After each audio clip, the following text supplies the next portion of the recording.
Oh, all right. Here we are.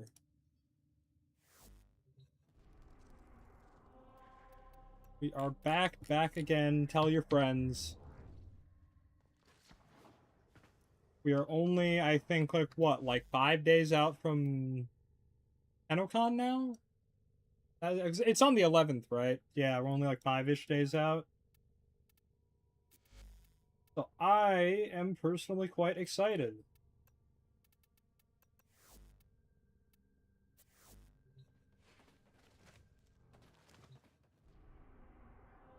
Let's go see what the weeklies have in store for us. Also, unfortunate news. Uh, Mexico lost the World Cup. It's over. It's officially Jover.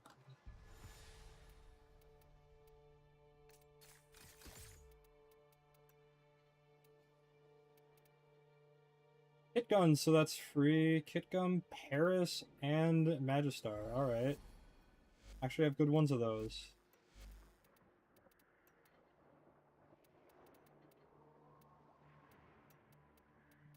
Like,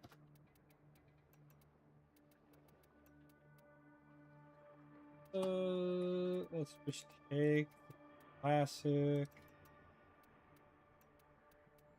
Magistar.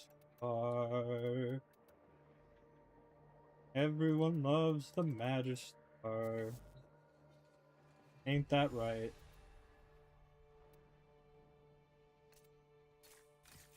Alright, that's fine. Disruption survival, mirror defense. God, I hate mirror defense so much, chat.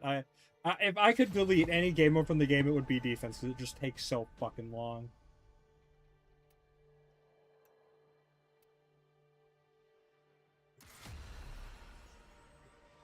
It just takes forever.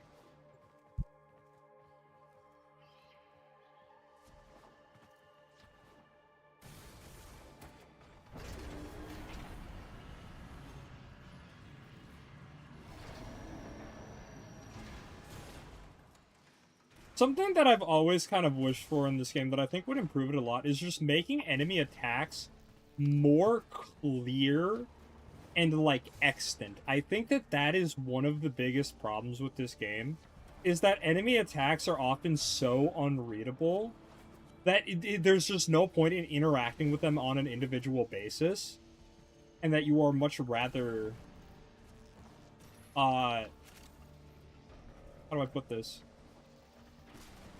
You're better off just blanketing all of it and, like, not worrying about it. Just, like, with, like, oh, survivability tools, like damage reduction, so on and so forth. But, like, imagine if you could actually dodge individual enemy attacks reliably. Like, that, I think that that would genuinely do so much for the game.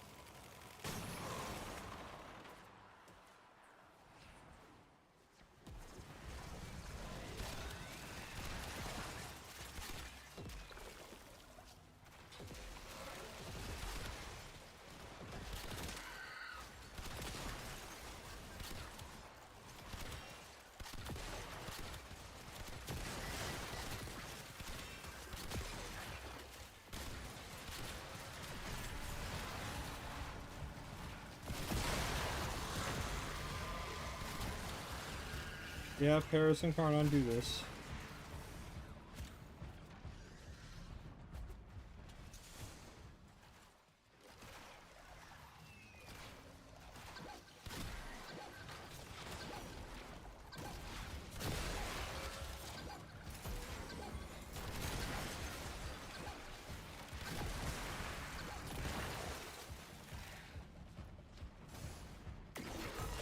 Oh, it's the double ones. Okay, that's why he was dying so fast.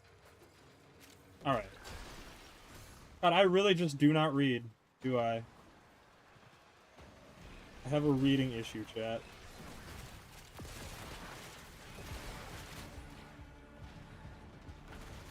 Oopsies.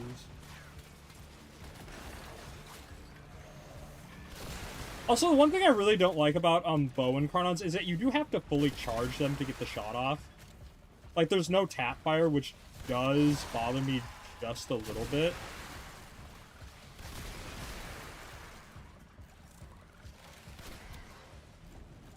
Like I said there, like, oh, it didn't quite kill. And it would have been nice just to be able to tap fire and finish it off. Yeah, or here as well. Like, I mean, I guess it technically lived. Or it technically didn't live because the status, but my point stands. It would be nice to just have that little utility added. Would also make bow incarnons, I think, a lot more interesting than they are now. As I stand, I don't feel like bow incarnons are, like, that good. I don't want to say they're not that good, but they're just, like, not that interesting. They're just a big charge up, the AoE bomb, Brahma forever. Everything is the Brahma now. Is kind of the idea. Also, chat, low-key, I was never really, I never really got the Brahma. Maybe it's just because it came out, like, in a time where I never used it personally. But I never got to use it in its prime, even though I played heavily during that era. But I feel like the Brahma, as it was originally, would not be that big of a deal today. Oh, maybe that's just me, but, like, I feel like just the way that the game has changed. I feel like the game has just caught up to it.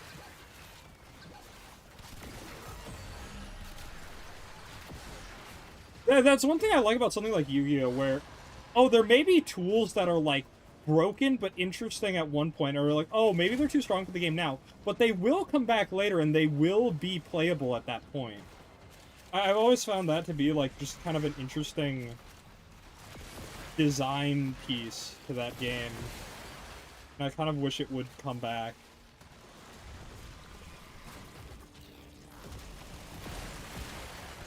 But unfortunately, this game works on a patch system, so we don't really get to, like, have, oh, thing that was broken once but might be fine in the future. Like, we don't get that.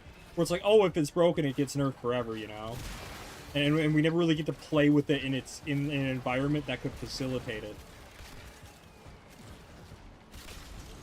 Like, I wish, like, what they would do is that they would vault its like, original incarnation if they nerf something, and then be like, okay, this can come out of the vault at some point, right?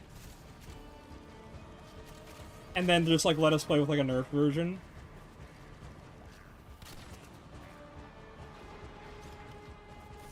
I just think that that would be a much more interesting way to play it. Like Maiming Strike, for instance. Like, I don't think that Maiming Strike would be that crazy these days. Like, it would be strong, sure. Don't get me wrong. It would still be, I think, a very strong mod. Especially with, how much overall higher the multipliers tend to get for crit. Like we consistently hit red crits, so being able to just, like, have, like, oh, this is now just consistent red crits on slide. Like, that would be very strong, but like I said, I don't think it would be game-breaking, per se. At least not like it used to be. Like, I could see some frames abusing it, like Wukong. Like, Spin to Win Wukong, because I know that he can still do Spin to Win stuff even without Maiming Strike. Just by lieu of how big the range of his melee is. His exalted melee.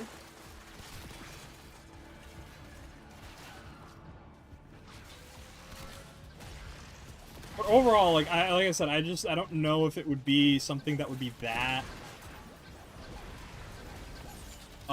game breaking. Another thing I really wish that they would play with is flat value increases.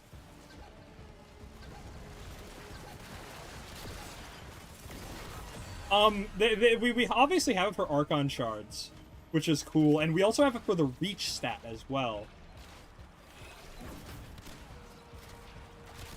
And I would really like to see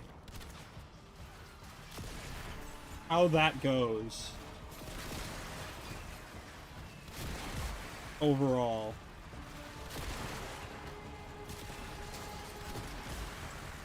Like, if they were to mess with it more often, like, say, I don't know, What would be like if they added, say, like a mod that just said, "Oh, this is a flat like 40% critical chance, right? It's not affected by other mods. It's just a flat 40% crit." Like, how good would that be? You know?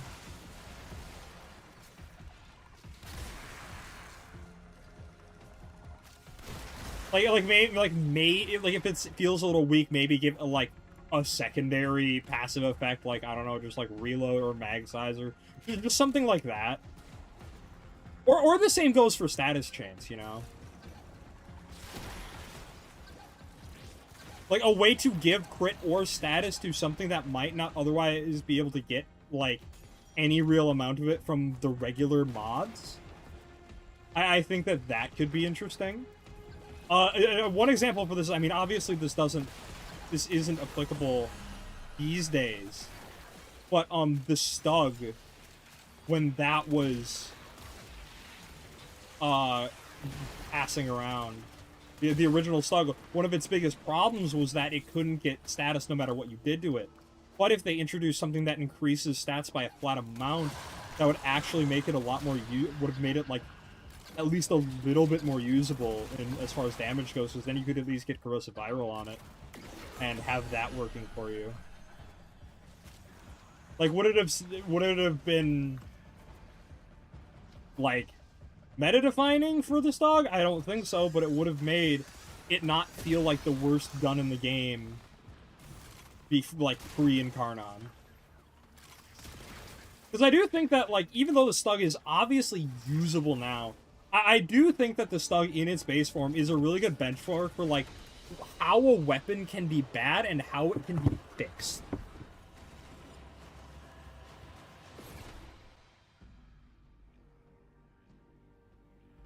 Because, like, for a lot of weapons, it's not always obvious what makes it bad. Or what makes it even, like, less viable than contemporaries. It's always, like, small differences, but, like, with the Stug, it's very clear why it's bad.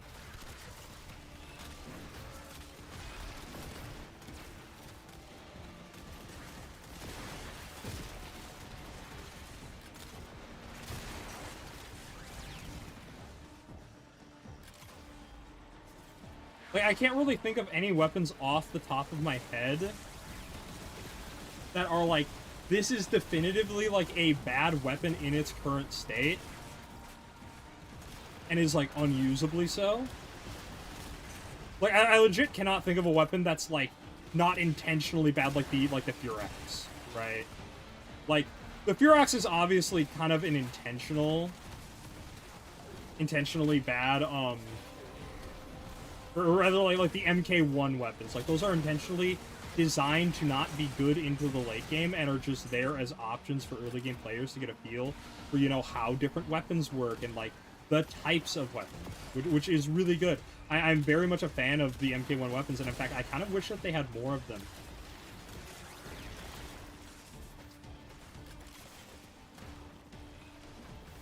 Like, I think that the MK1 weapons are something I really do think the game could use more of. Because I think that they serve such a good purpose for early game players early on. Because we have a couple of them. We have, like, the Paris, the Strun, the Bratton. We have the Furax, the Bow, the Kunai, the Lotto. And there, like, might be one more shuffled in there somewhere. But I think that the purpose they serve, which is being just options for new players to explore early game without any investment time or crafting, is something that I really do think the game would benefit a lot more from if there was more of it. Because the options that you have realistically aren't actually that diverse. I suppose you have the Skana, I think, as well. Yeah, is it the MK1? I don't know. But I suppose that's another option as well. But I really do think that given how diverse the pool of guns are in Warframe, I really do think that having more variety within like the MK1 arsenal for new players would help them get a better grasp on like how diverse weapons can be in the game, and also just giving more weapons with more distinct purposes. Like, give us a beam like a beam weapon as one of the MK1 weapons. Like, I think that people would get the appeal of that pretty quickly. I feel like that's definitely like one of the options that's very much missing from the early players' arsenal. Like, you really don't get anything that's remotely considered a beam weapon for quite a bit. And I think it's not until like MR6 or 8 that you even get anything close to that. And I think that beam weapons are one of the more integral parts of the game, and that they should be, you know, displayed early on. There's a lot of the best games of the weapon a lot of the best weapons in the game right now are beams. And just the fact that, you know, we don't really have anything that really conveys that early game is kind of a tragedy.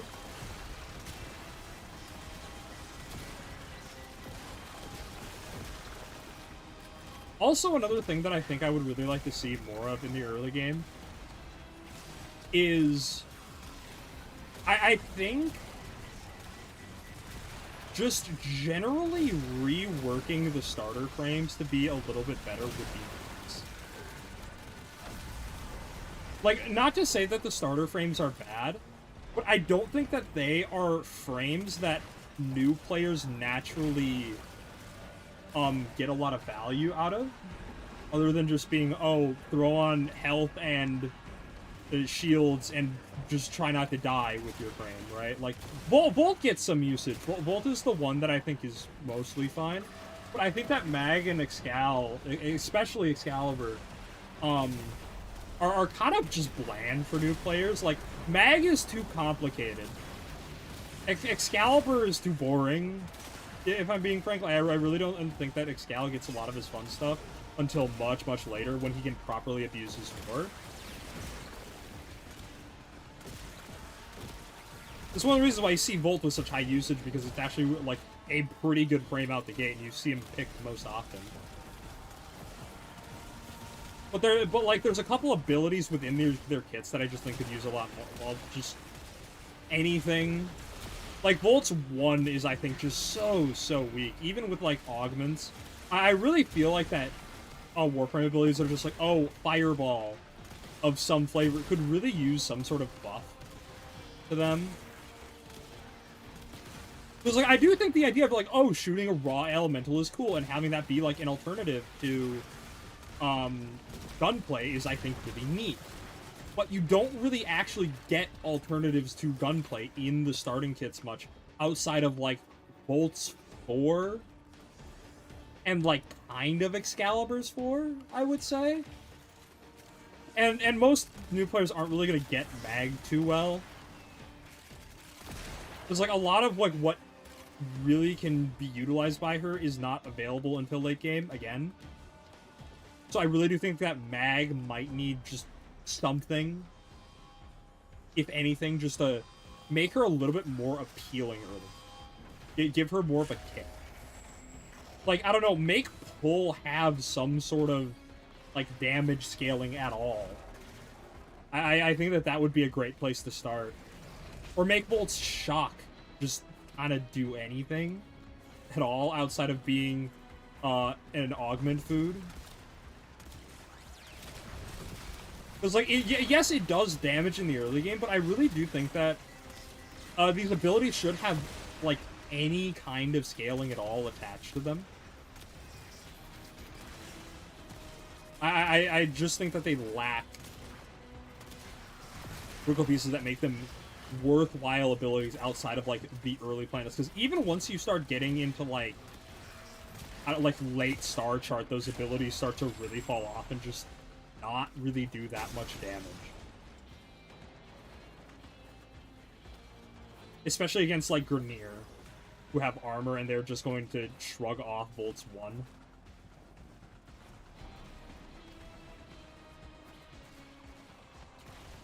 But I think that that's getting off topic for new players, which is kind of what I'm focusing on here. Is that I really do think that there should just be a little bit more variety and hook in for new players with the frames and weapons themselves.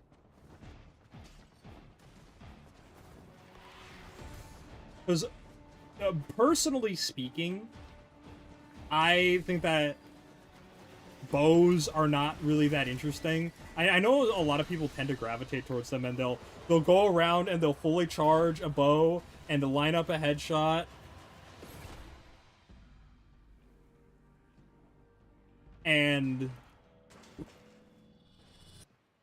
they'll like go up here and they'll like go up to an enemy like this, charge up a headshot, and then they'll just keep doing this. And I really don't think that that exemplifies like the strengths of a bow. Like using a bow in Warframe, like you want to be able to like quick pop with it.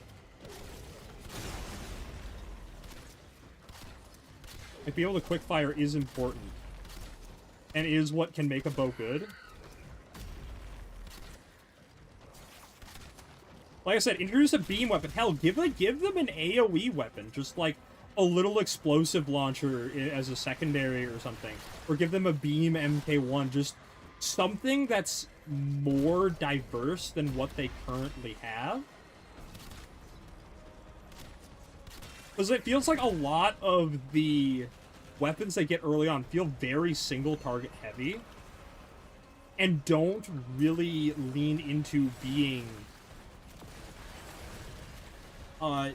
you know, crowd clearing. Like obviously new players shouldn't be clearing crowds, but like the ability to, it's like, oh, maybe they struggle with crowds a little bit more because their play isn't as up to snuff. Well, okay, like have this like little explosive launcher that helps, you know, have some kind of AoE to help clear out enemies a little bit easier, because they might struggle with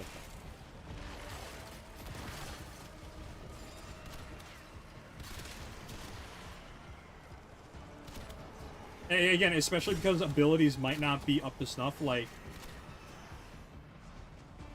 the range on abilities too as well for early game players probably isn't going to be that good, and probably isn't going to help them as much. Like, I get what I'm saying is basically make new players stronger, but I think that that is fine. I think that new players being able to be a lot stronger a lot earlier with just some basic tools would benefit the game long term, because if they can clear content, they are a lot more likely to get deeper into the game and start to really get, you know, the hook in their mouth, than if it's like, oh, you know, I don't really get this game, and, you know, my tools are kind of weak, and it's like, you know, he doesn't get carried by anyone. Like say some average Joe is like trying some for night, he gets really into it, go blah blah blah, and then hits a wall, and it's like, oh, he's stuck at like a junction or something, right? And he can't beat the junction boss, and he's kind of annoyed by it, and it's janky, and he starts not having a good time. Maybe the time gating is getting to him. But I really do think that, you know, it's like, oh, well, if he had better, if like players are just given a little bit better tools and are directed towards them early on, like that's the other thing, is like getting the MK1 guns is kind of buried in the shops, and it just isn't really front facing as much as it should be. I think that that is ultimately the biggest issue here, is that even with the MK1s that we have, they're really obfuscated by menu.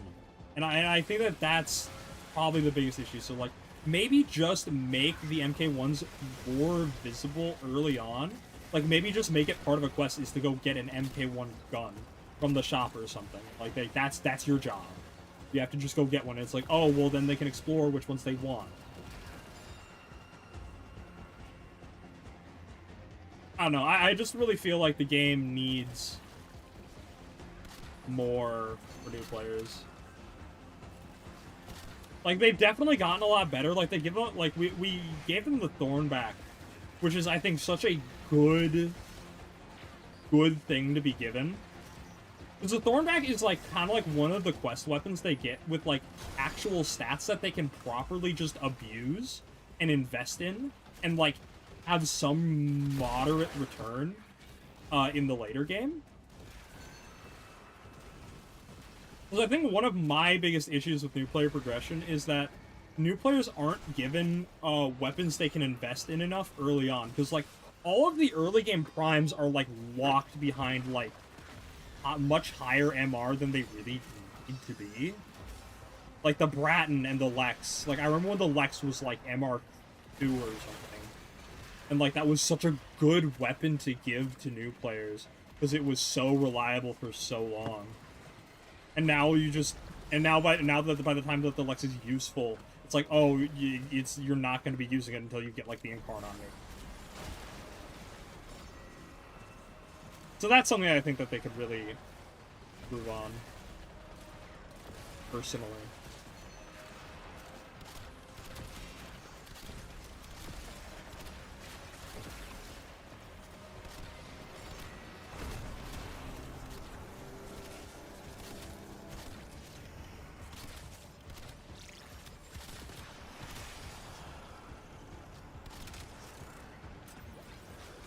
Man, this bow hits hard as fuck, chat. I'm gonna be real with you, this bow hits like a truck. Even just tap firing, this thing hits hard.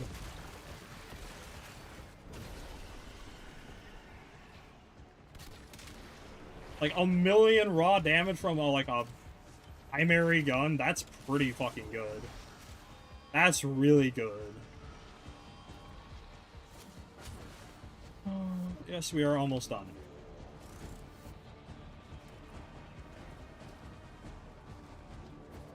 Two more waves.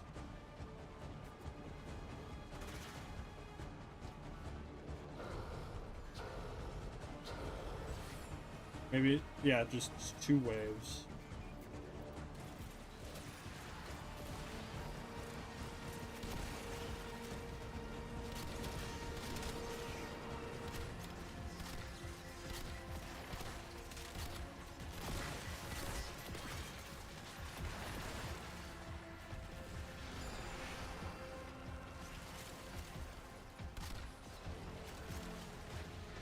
Wow, this guy got the whole Spectre army. It's one of those guys who just summon all of the Spectres all the time.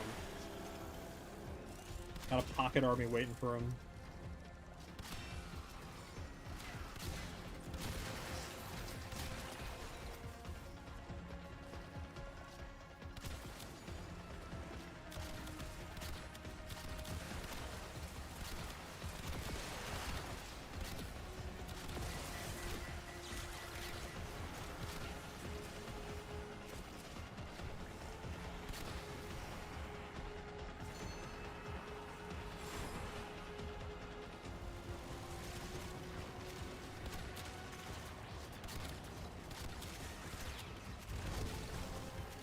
Oh, bum, bum.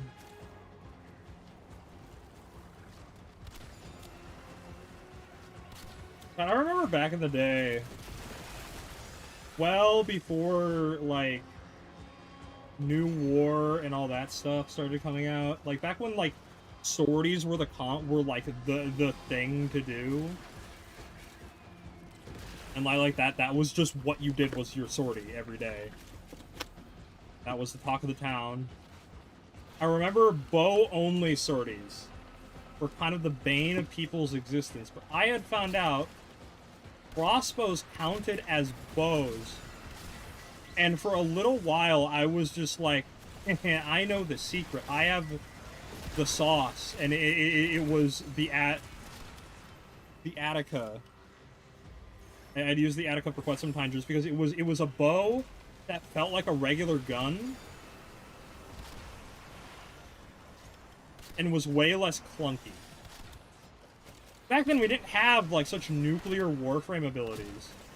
Like, warframe abilities were entirely, like, supportive back then for the most part. Like, we had, like, a couple that did things. We had, like, Cern, and we had, like, Ember kind of do stuff, but in the grand scheme of things, a lot of the work was kind of from guns.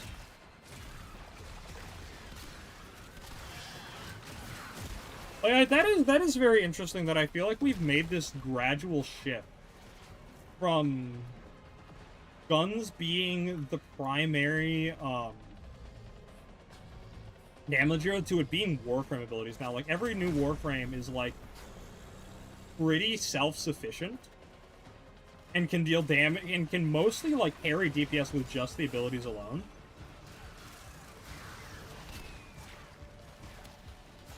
Some obvious exceptions are ones that are, like, intentionally designed to be weapon platforms, like Tome or Kalervo. And I think, too, is to some extent, the Twins now. Because I do think that the Twins really do feel more weapon platformy than anything. Yeah, we have that now.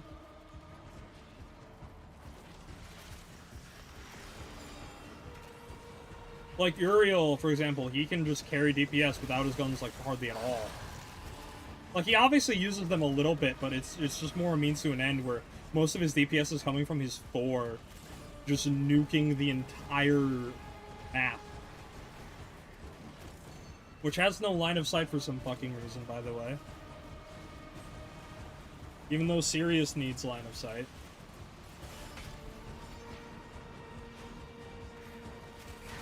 It could have really befuddles me. And before... Who was before Sirius? Who was before... Uriel?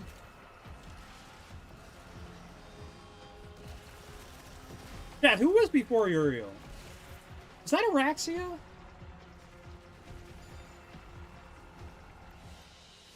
That can't be right, right?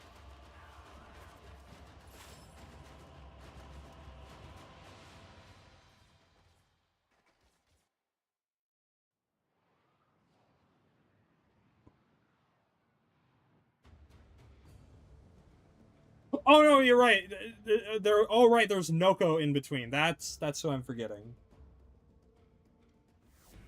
Yeah, Folly and Noko. I don't know about Noko. I don't know how the fuck you're supposed to use it exactly. He's a little bit of a mystery to me.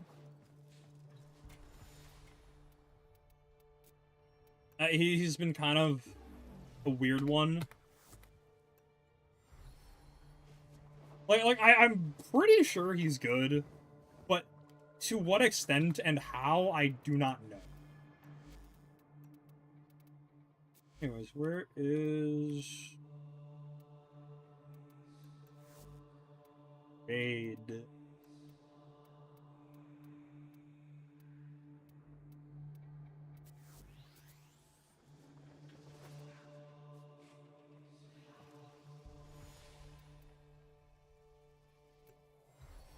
That should sell up for the day. Power of Herald compels thee. I don't know if Herald's compelling anyone, but... Hello, Rack. How are we doing tonight? Good to see you.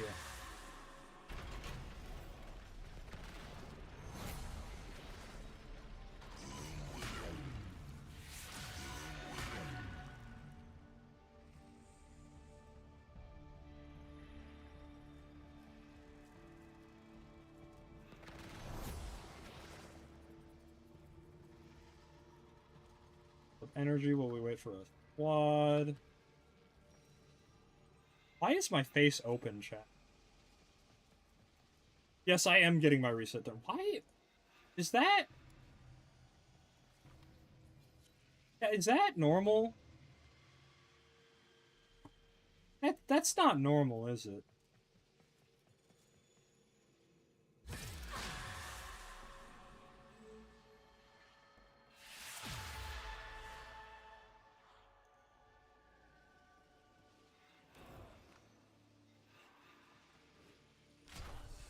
Okay, that was weird. It must have just gotten stuck like that.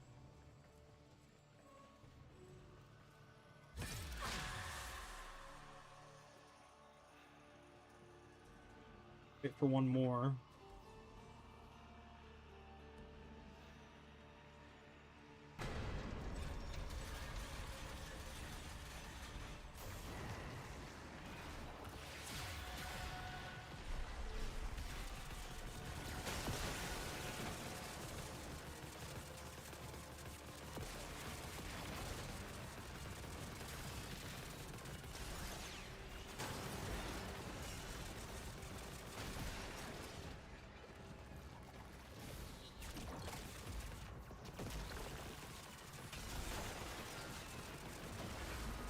I was talking earlier about how daily, not daily, what am I talking about? How new players should probably have better MK1 weapons. Like, not better so much, but more. More options, because I think that MK1 weapons really serve, like, an important purpose for new players and are also really hidden behind a lot of menus. And I think that they should just be more forefront for new players to see, so they can just get a taste of, like, arsenal diversity. Because, like, yeah, you get to, like, choose some stuff when, like, during the tutorial, but after that, there's still more options that I think realistically should be part of the tutorial. If I'm being completely honest, like, I think the tutorial should have all of the MK1 weapons available to you. I think that that would really, help kind of improve the game a lot.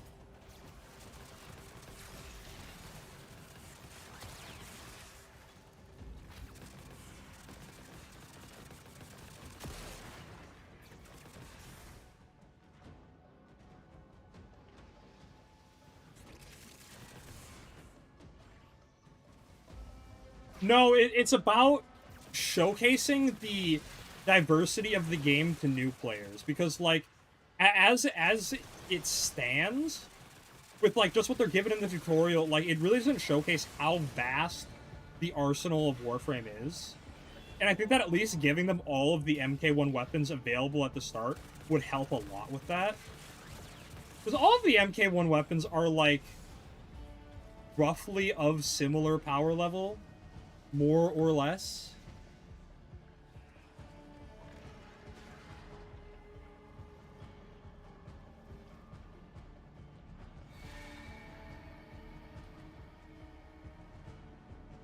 Where the fuck am I going? I'm lost.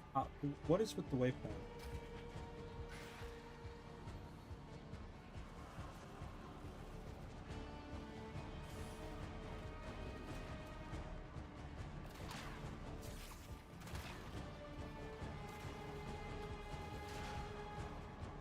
Fuck am I supposed to go? Go like up and around?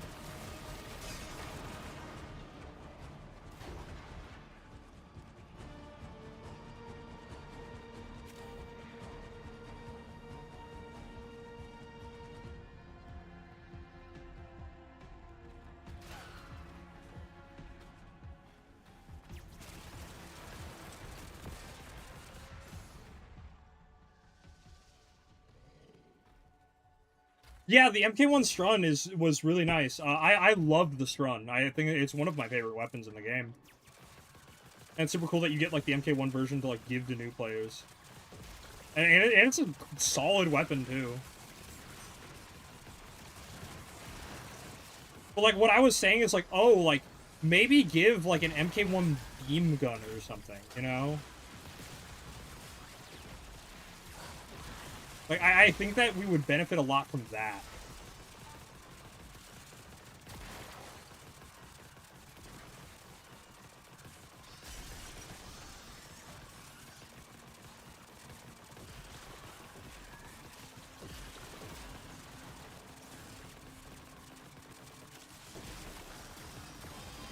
Okay, once this mission is done, I'm gonna reorganize my loadout for Jade.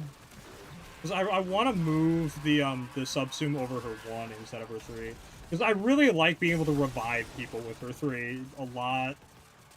And I never click her 1 when I'm just playing like this. That's kind of more of a separate build thing.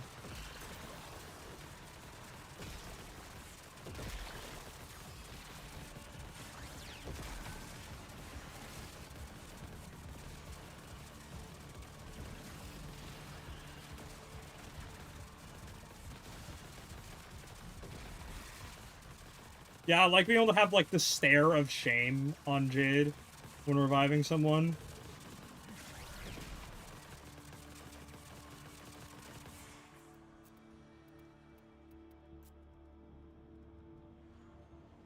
You can emote on them while you're reviving them, and it's kind of funny.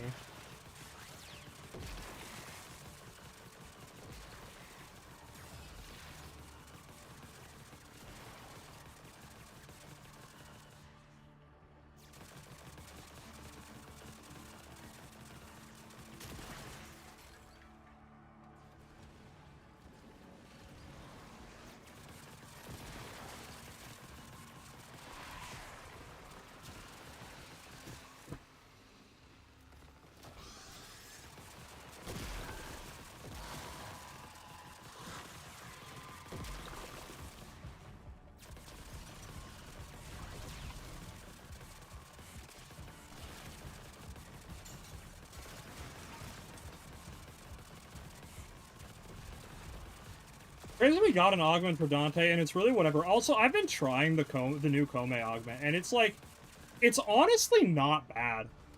It really does help with the elemental challenges, for sure.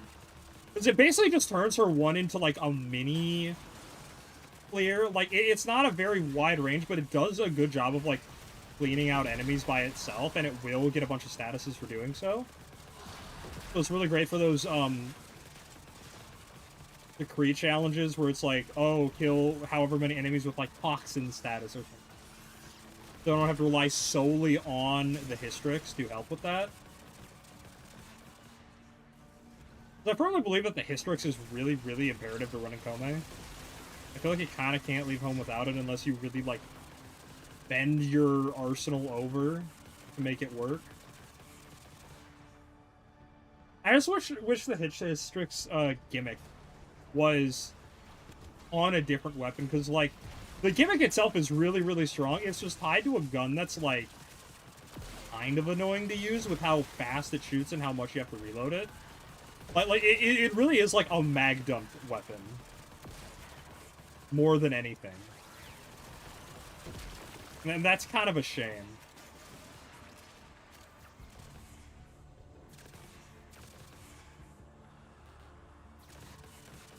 I'd rather it be on, like, a proper assault rifle or something. Would it be strong? Probably, but it's an assault rifle, like, it can't be that good. Like, I feel like making assault rifle-esque weapons in Warframe is kind of a joke at this point, because, like, what are you gonna do with that? Unless it has some sort of alt-fire, like, what are you going to do with an assault rifle in modern Warframe? Be so fucking for real.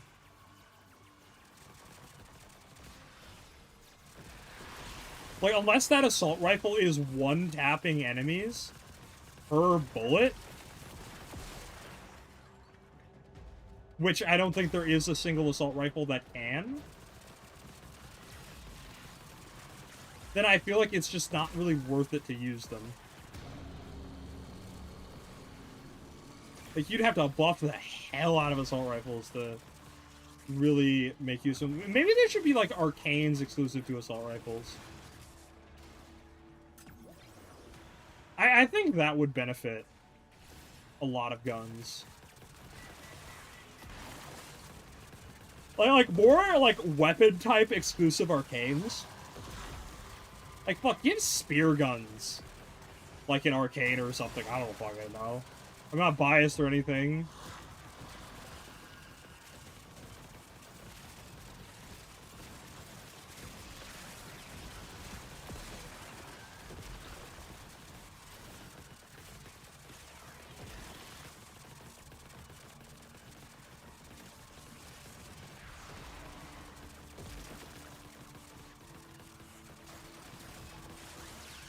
We're enemies.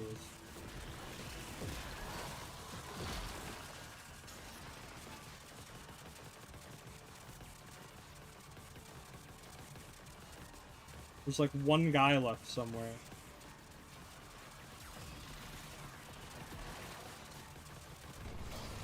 There we go.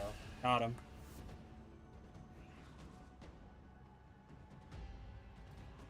I remind myself I gotta go fix Jade.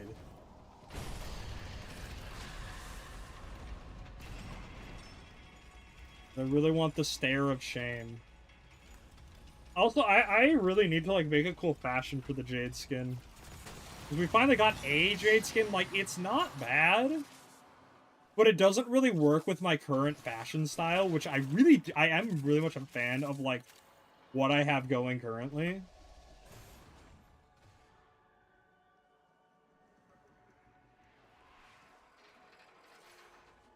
It's also a lot of metallic on it, which I'm not a huge fan of.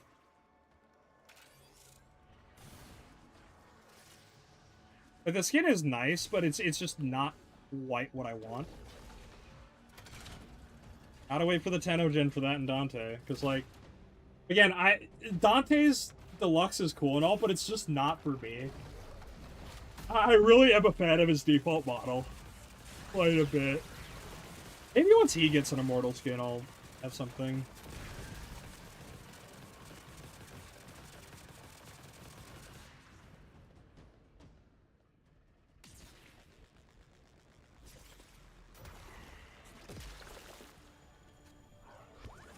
Immortal or Tennocon or something.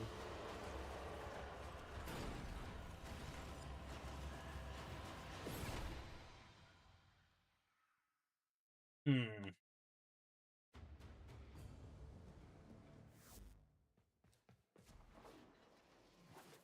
Alright. 2 Jade Fiximification. Fiximification, so to speak.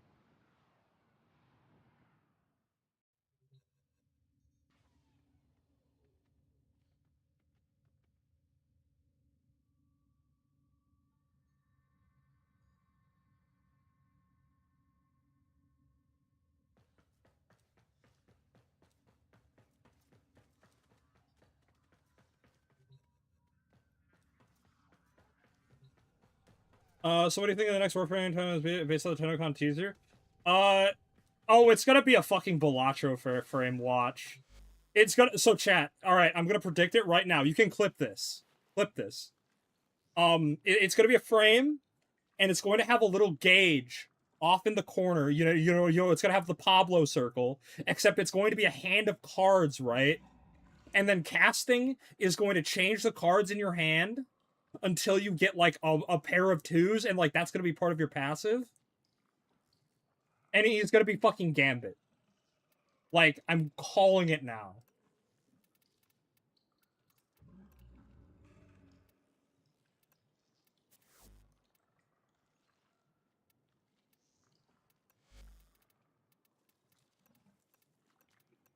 Like, just knowing how they design stuff, like that's what they're gonna fucking do.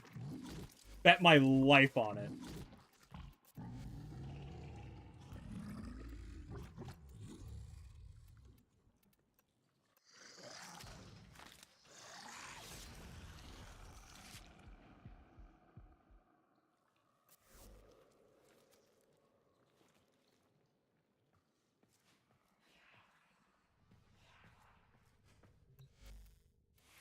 I do want to, like, have a better look at the skin.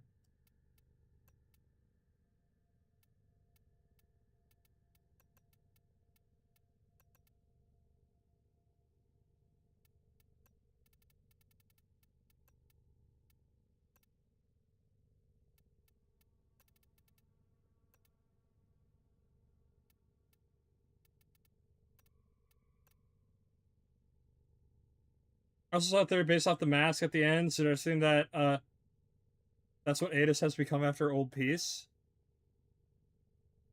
Interesting.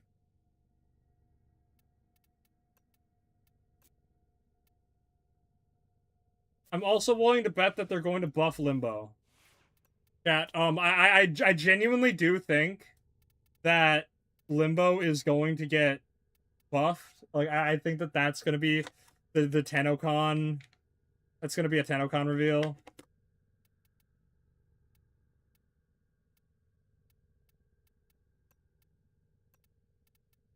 Because the way Pablo talked about it on Twitter, he had like a little winky face in a reply. So I genuinely do think that that's probably who's next. I'm pretty certain.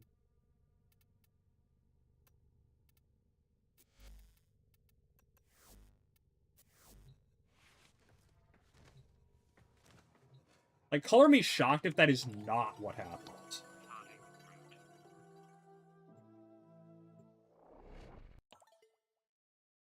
Because we just got our Nidus buff, which it was turned out wonderful.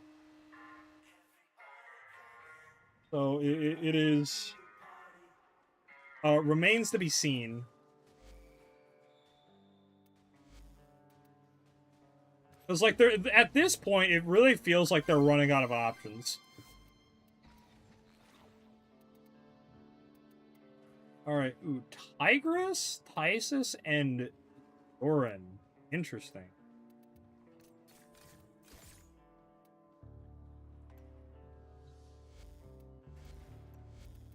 That's interesting. Not what I have.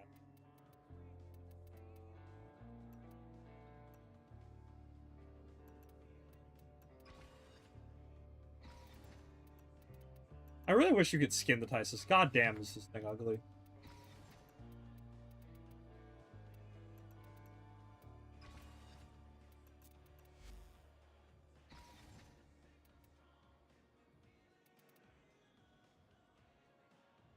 Forma or not to Forma? That's the question. Am I really going to be using this thing in any realistic amount ever? Probably not.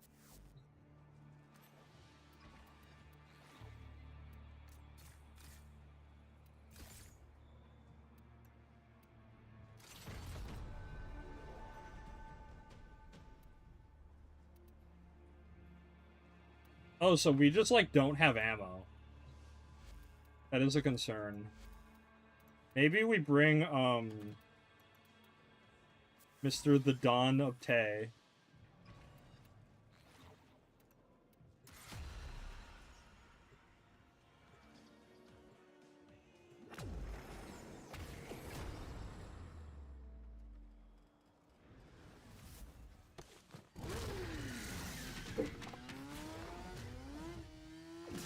Yeah, like I said, we're probably going to Tau. Like, what they're gonna do is they're gonna give us, like, stuff that's, like, gonna be like, oh, this is in, like, the fall update, right? And then they're going to tease the big end-of-year update that we're going to get. Unless they just completely throw us for a loop. Which could very well happen.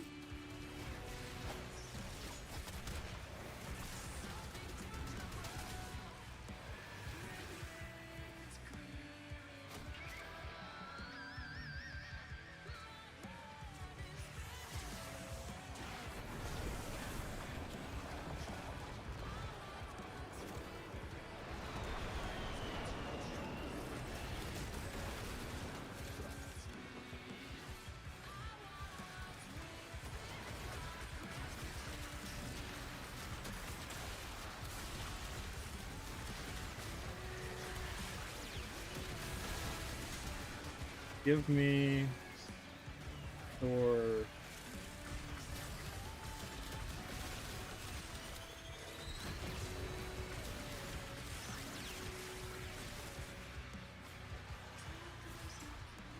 You know, I don't know if I'm a fan of this augment, honestly, chat. Like, it's nice and all, but I feel like Energy Nexus might just still be better. Because I realize it's a lot worse, if you're not, like, actively engaging.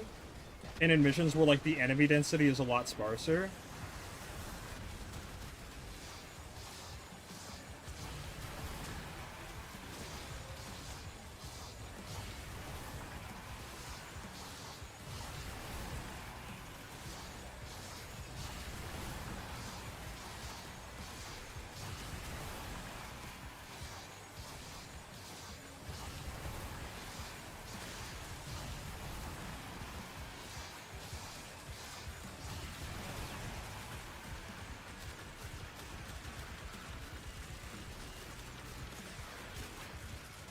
You know, I really was hoping that Dante's, 2 would get changed to be Heat.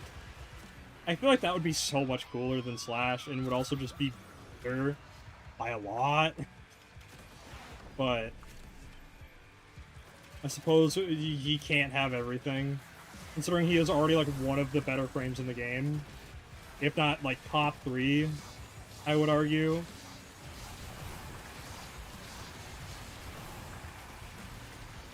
Like, he just kind of does it all. Like, sure, he doesn't nuke rooms, but, like, he has, it, like, kind of, like, enough of everything to really get by.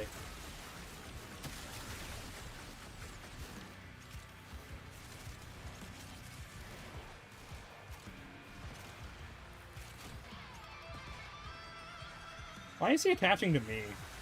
Get that shit off of me.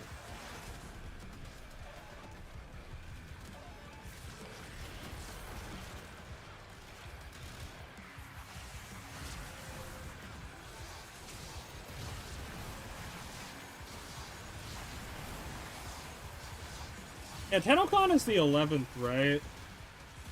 Memory serves, it's Saturday that we get everything. Which is also when the Pal World 1.0 comes out, chat. Oh my god, what is my ability strength? Jesus Christ. Oh, that's why he's latched. Okay.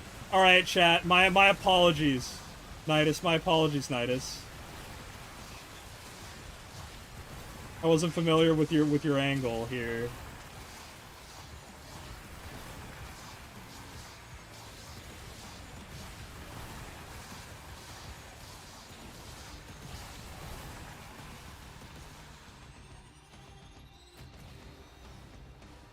This Nidus might be ballin'.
Okay, where is my energy?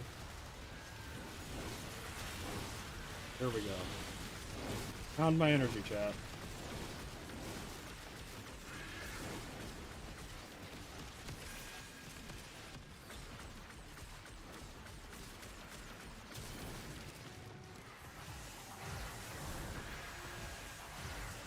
Hopefully this, doesn't turn out to be as disastrous as it was last time, because holy hell, that shit was...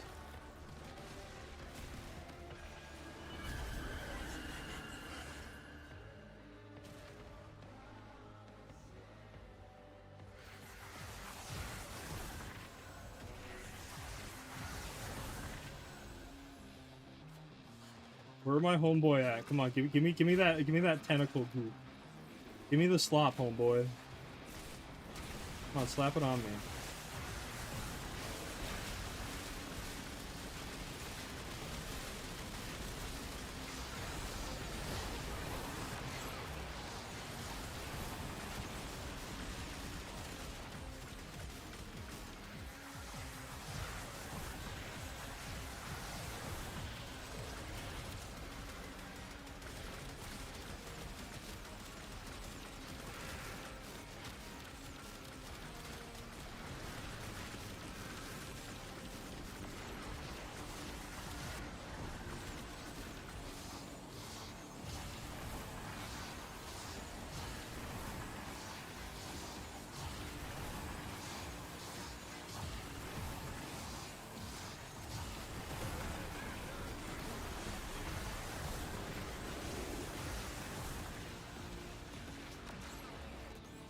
Hey, he got me. Let's go. But I'm sticking with this guy. We're now buddies. Where'd he fucking go?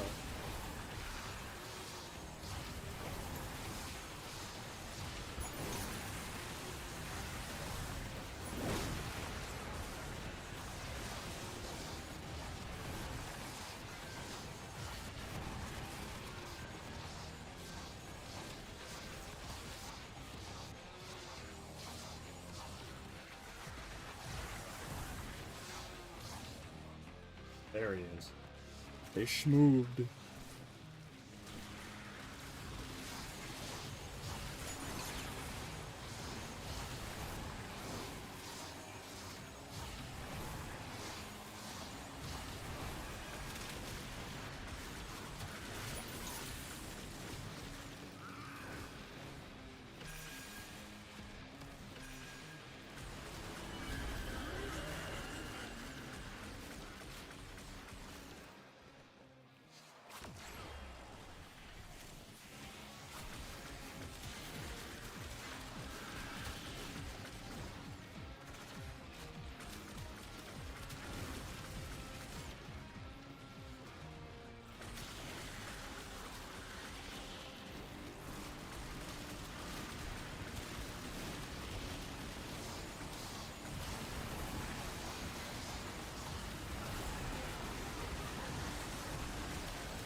Damn, we are just eating this fucking, like I said, alive. This knight is on some shit, chat.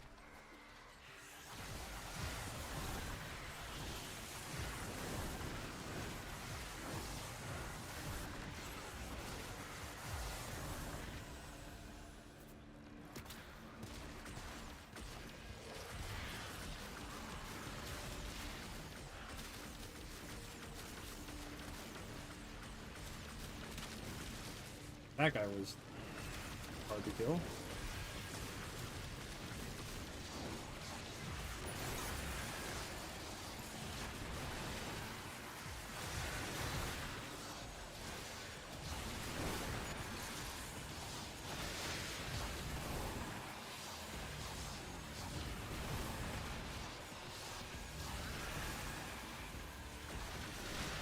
Come on, this knight has got to dap me up.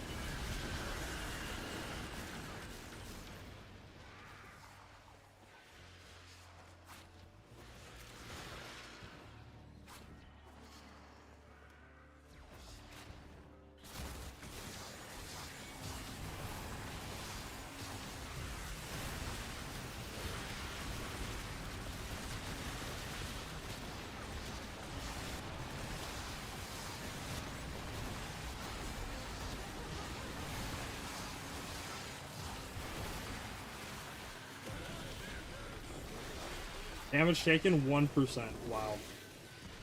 So it doesn't count overguard, I guess.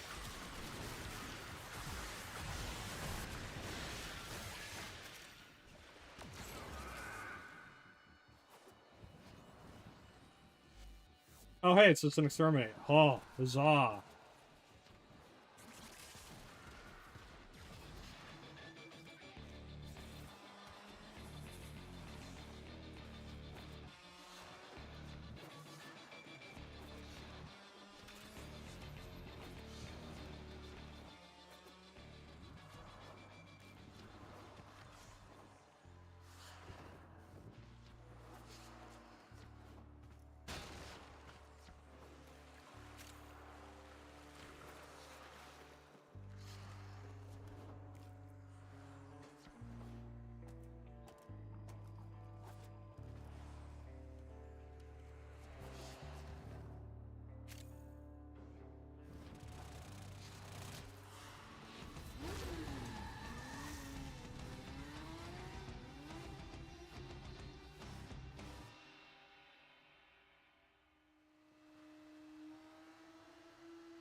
Ooh, Omniforma. Need those.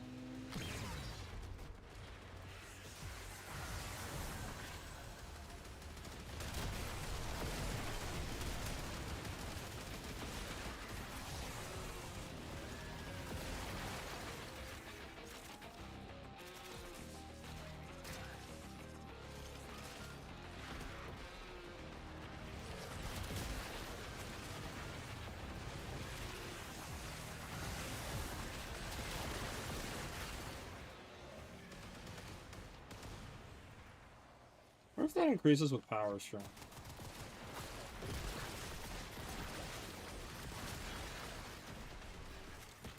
I actually need to look at this augment a little bit more closely. It might be better than I'm giving it credit for. I'm wondering if the energy regen scales with power strength. That like might actually make it a lot better than I'm making it out to be. And thus it is actually suitable replacement for Nexus. I'll have to see, because like I said, it doesn't remove any functionality of his current abilities. It just gives his alt-fire more. His alt-fire does more. And you also get the energy regen on top of that, so it's like more damage.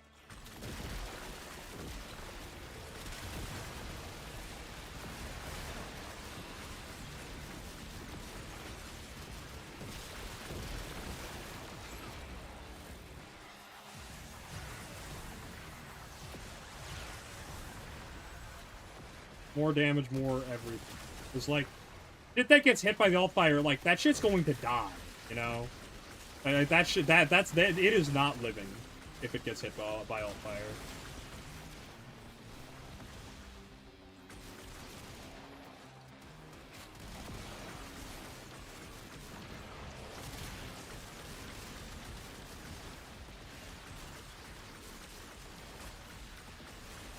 Infested spawn pod, that's not the faction we're fighting.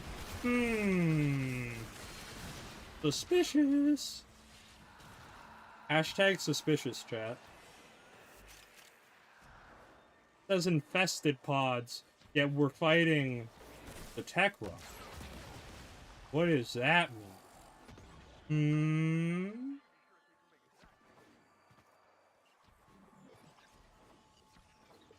I also do like that the tech rot thematically is, like, parallel to Y2K. Like the Y2K bug that everyone was afraid of. They're like, oh, what happens when our calendars roll over and all our computers crash? Like people were being complete idiots about it.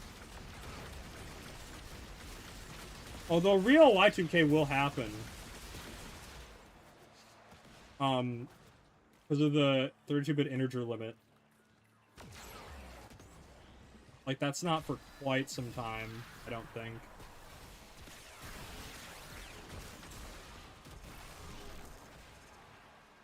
Like, we're, like, at least, like, a few decades out from... And by then, it probably will not be an actual issue. It will just be solved.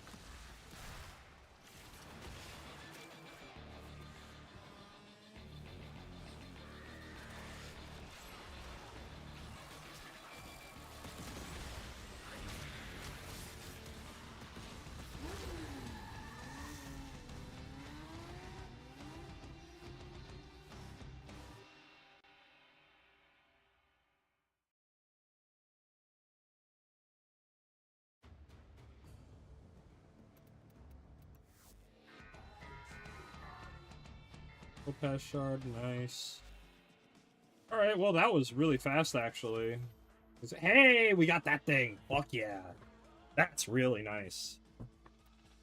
That's, like, one of the big things I really wanted.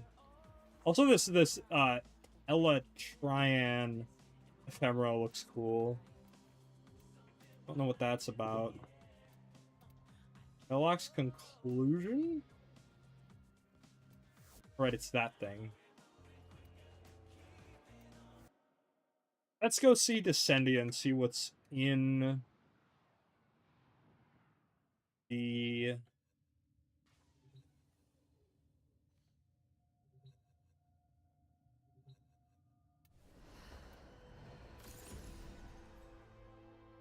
Good.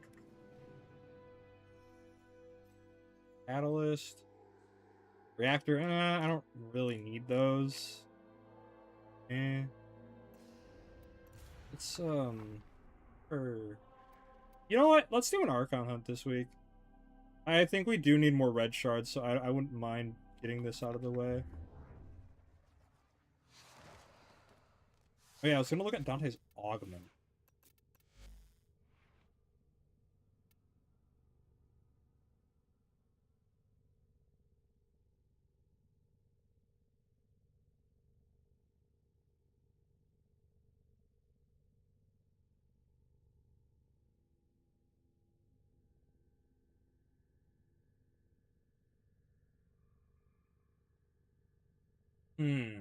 So it does not scale with strength, which kind of sucks. I kind of wish it did. Because that would be nice. But I suppose we can't have everything.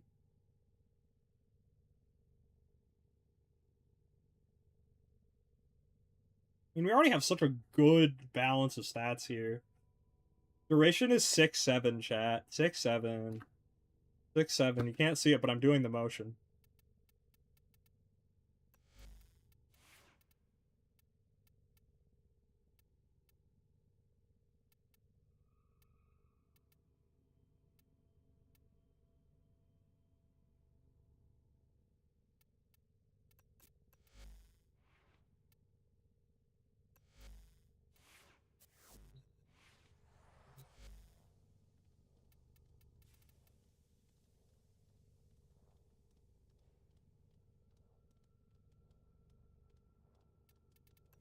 Alright.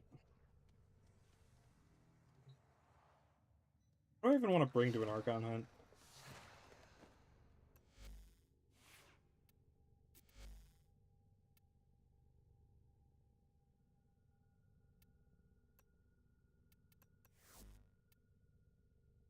Let's go punch people, chat.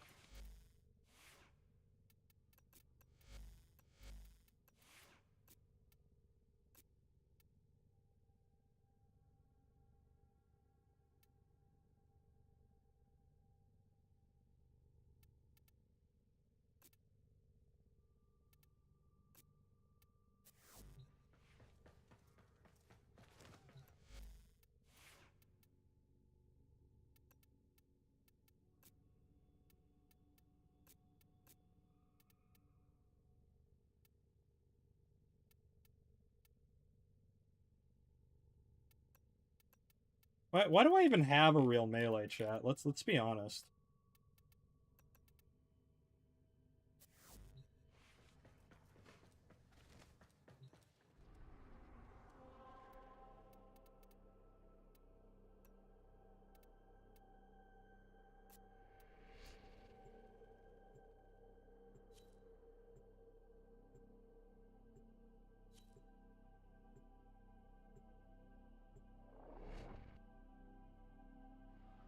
I really should consider a Gloom build for Mr. Atlas here. Like a Gloom... Oh, what you call it? What is that? That's a ballin' fucking... This. What are you? Wukong Prime? Oh, it's the Wukong skin. That's why it looked...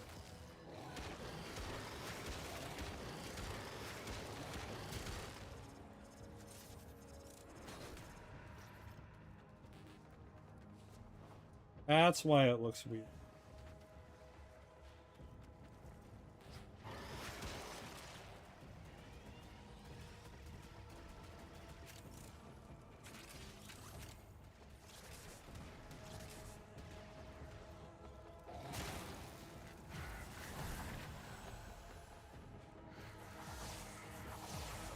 Hang on, let me peep that fashion there, buddy.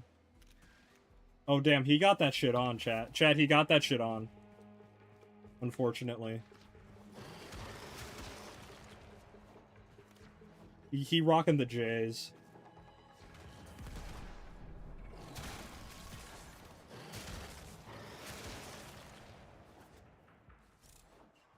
I forget if Atlas even works in Archon, for soloing the Archon.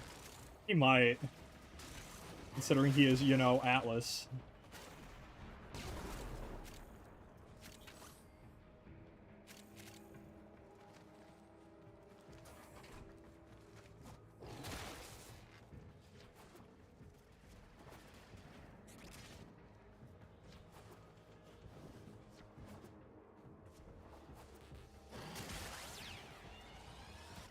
If I were to switch over, that would be a pretty big shift.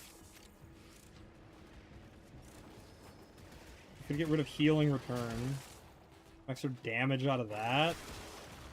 There's option.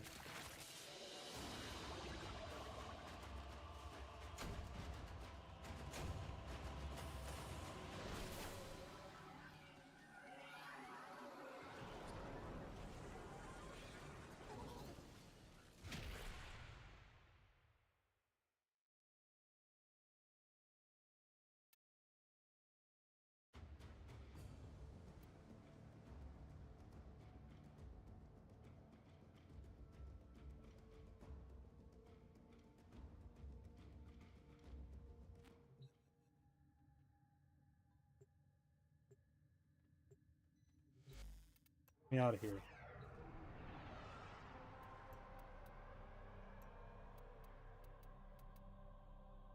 Corruption.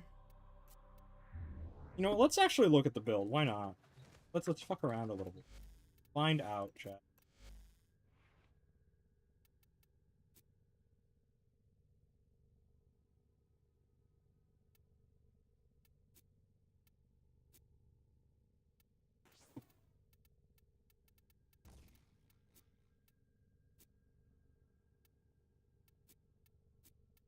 her to do this.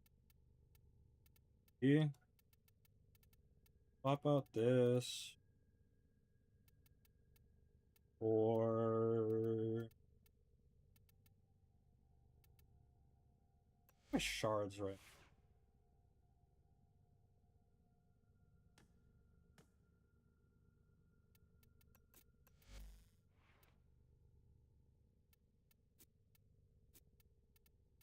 Hmm.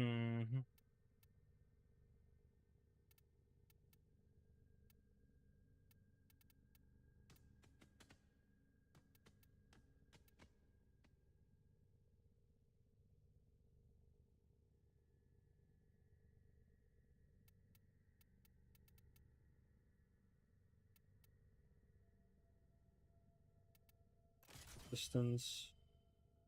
See how this feels.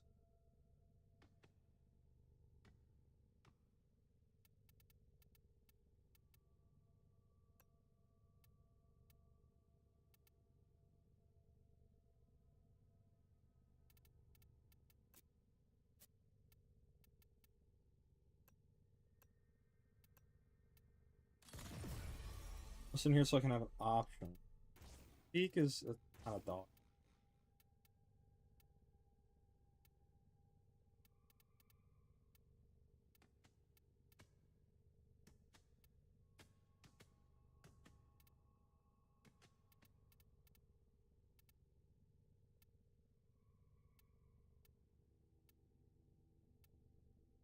Do I really want to do physique? Really?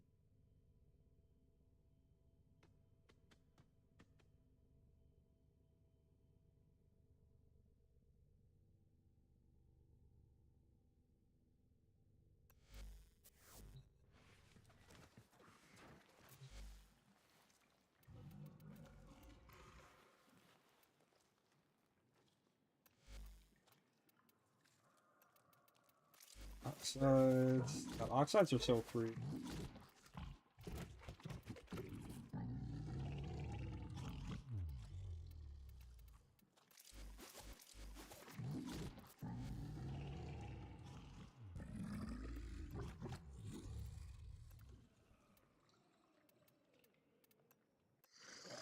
If I like this enough, I'll make it the main build. We'll have to see how it feels overall.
I wish I could get the Arca shoulder plates without the weird things on the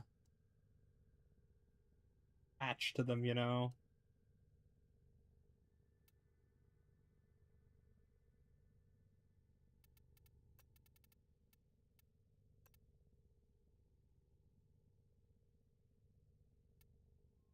That's kind of raw, chat. That's kind of fucking raw.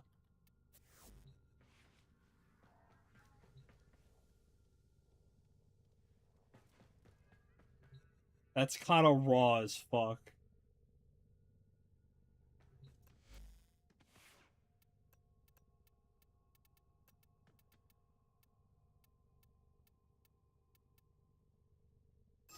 Favoriting that. That's fucking raw.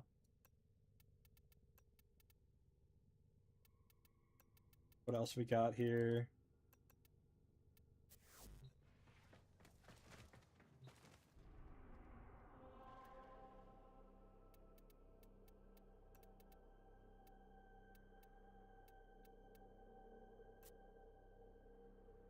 Yeah, let's give this build a shot here.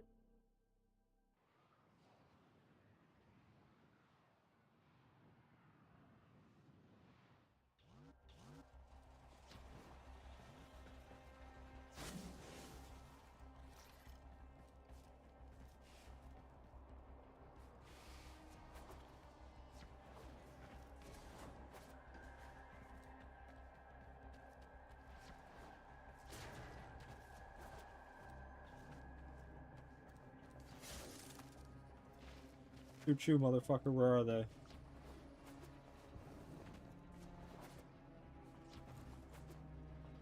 I don't even know how much armor I have as Atlas innately. I know he kind of has a silly amount.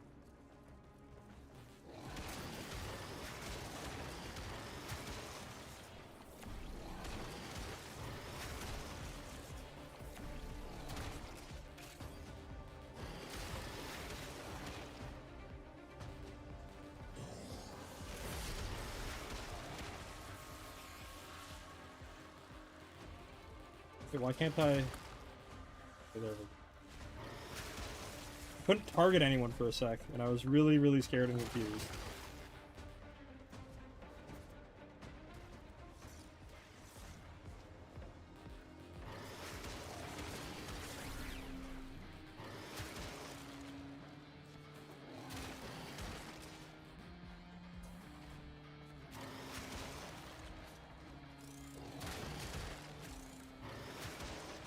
You know, maybe if there was a melee arcane that gave Overguard, that would be really cool. I would fuck with that heavy.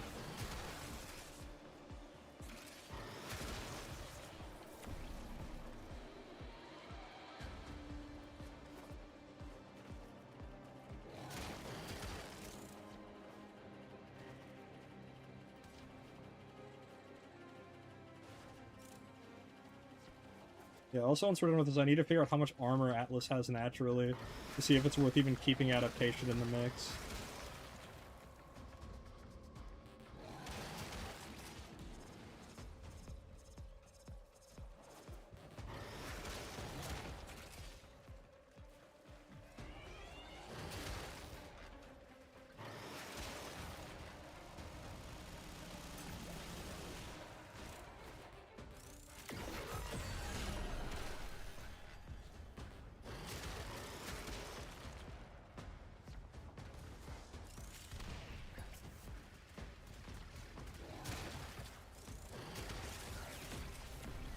Weave through them.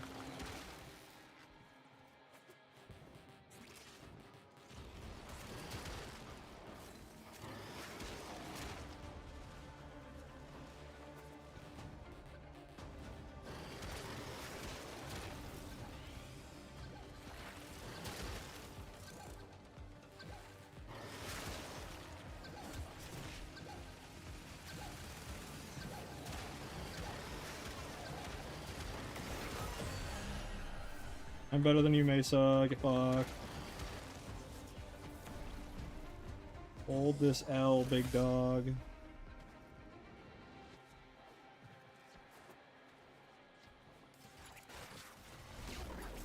Like Mesa, I don't need to lock myself in place.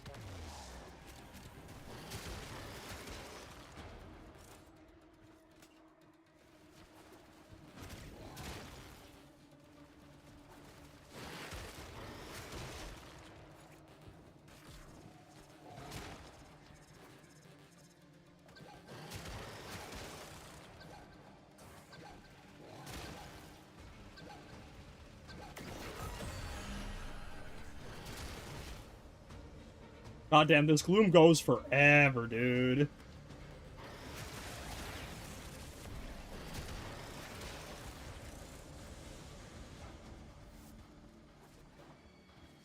This gloom is just the whole ass map. Might as well be anyway.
My fists are aimbots.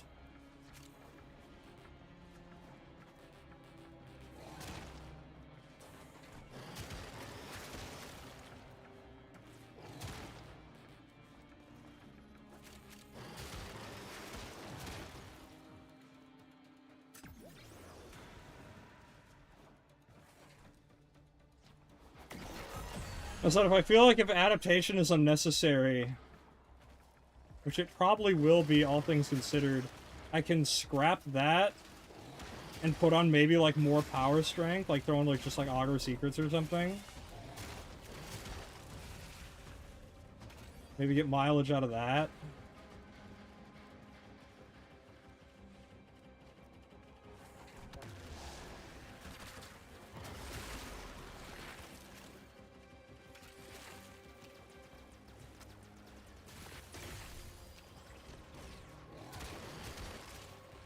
I too am helping.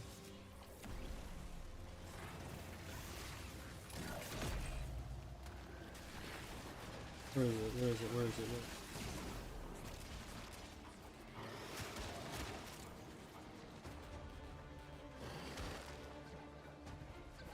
The motherfucker.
Yeah, sometimes I really want to be mean to random Mesa players. I don't know why.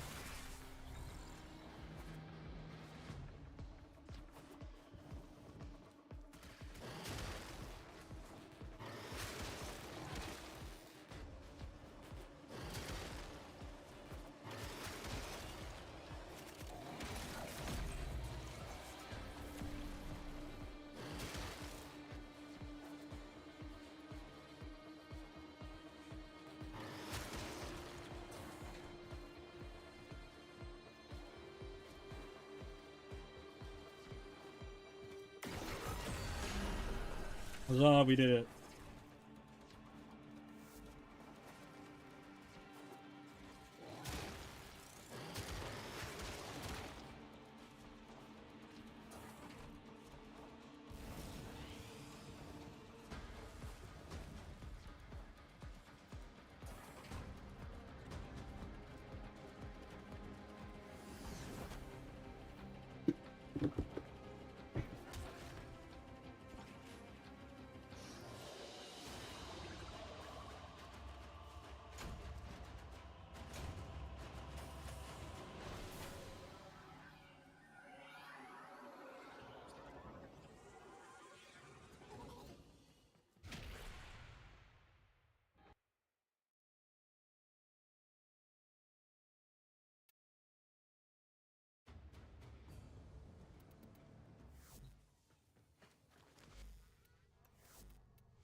Keep that there from now.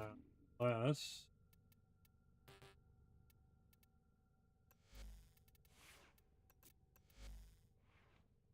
don't need this here anymore, so like I could throw something.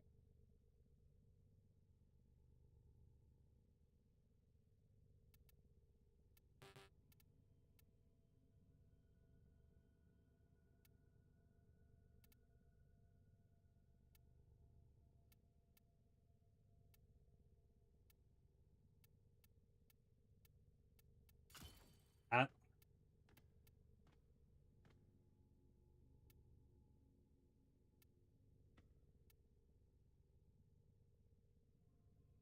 I don't know what else I could put on this, like, just make it do harder raw damage.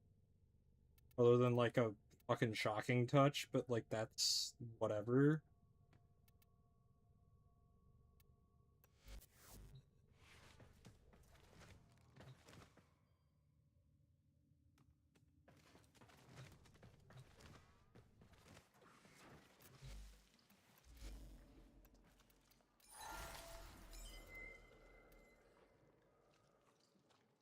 Okay, so I have, like, more than enough armor by default. Yeah, I guess we just take, like, health, realistically. You know what, maybe we can put, like, Blind Rage in there or something. Actually, might be a good idea. I feel like I could totally get away with that now that I think about it.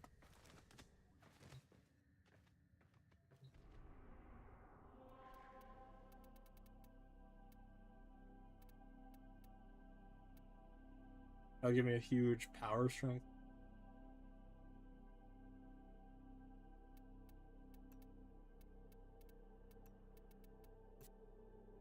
Let's see if we can't solo the Archon with Atlas.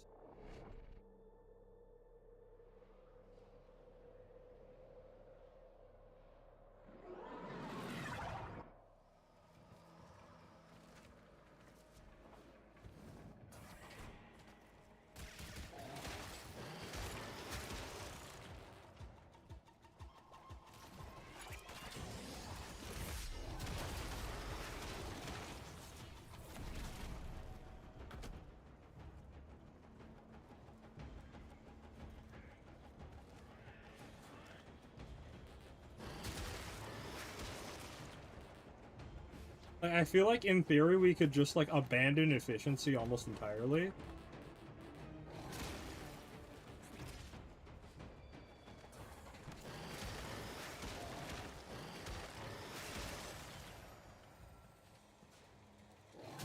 Oh, hey, Warblade. Neat. Hi.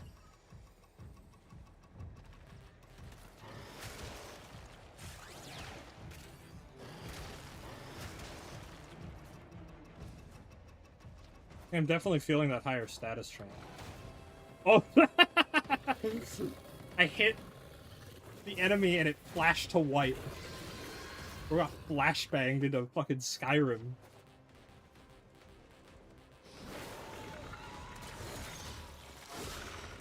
I mean, I can't target the Archon.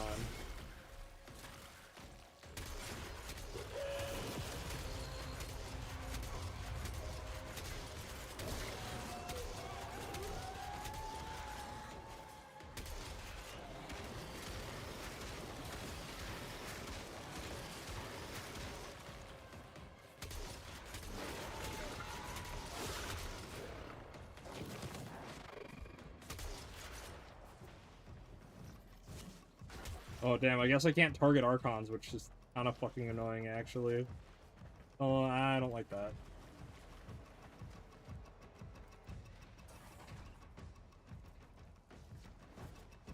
And all the enemies disappear and make me lose my combo, yay! I don't think enemies are really supposed to spawn here to begin with.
Oh, it's been a while since I've done an Archon hunt, honestly.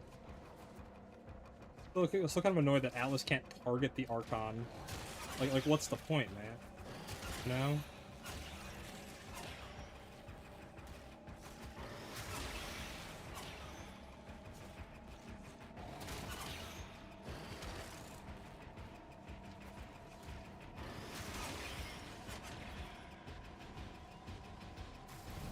There you go. Somebody.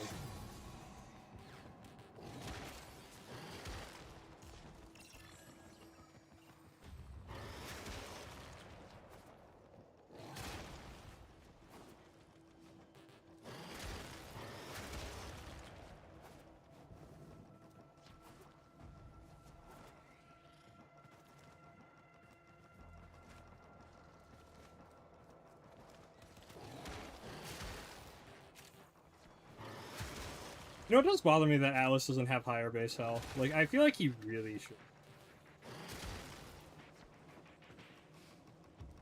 Like, he's Atlas. Like, yeah, he has the armor, but, like, I feel like he doesn't really have a good enough health stat to really, really abuse it. Like, I feel like he should be, like, 3rd place behind Grendel, you know? And I feel like that would just make sense.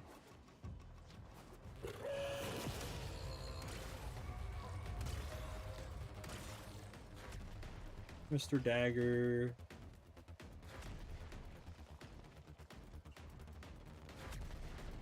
Nowhere.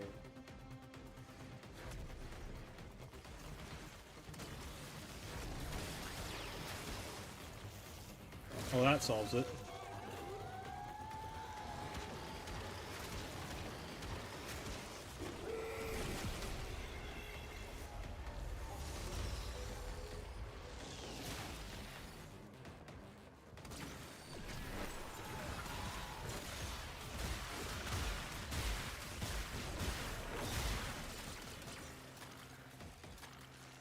Get out of here. You bum. Go home.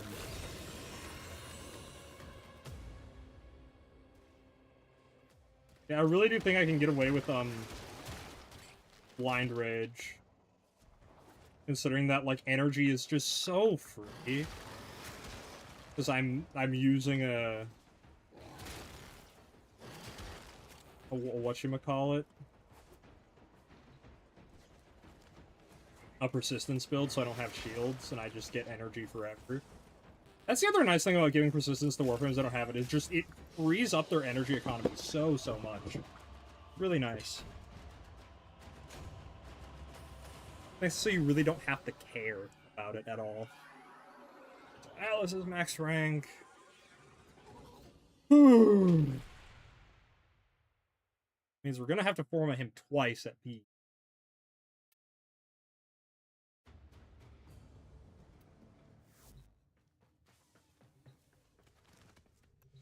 So once for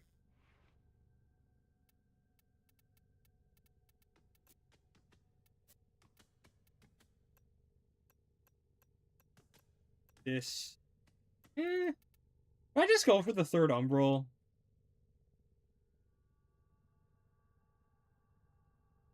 I feel like I do. And I feel like it doesn't make much of a difference anyway, so like, eh.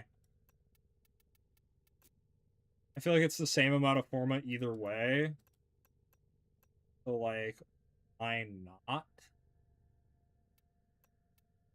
Do it this way.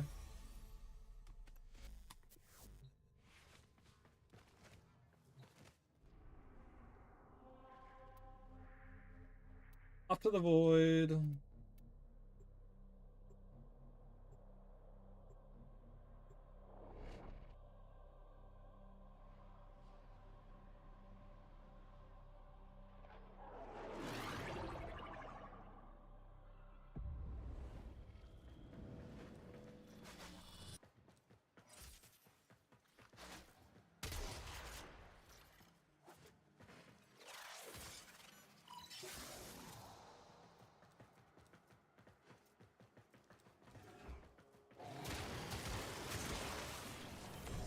Beep beep.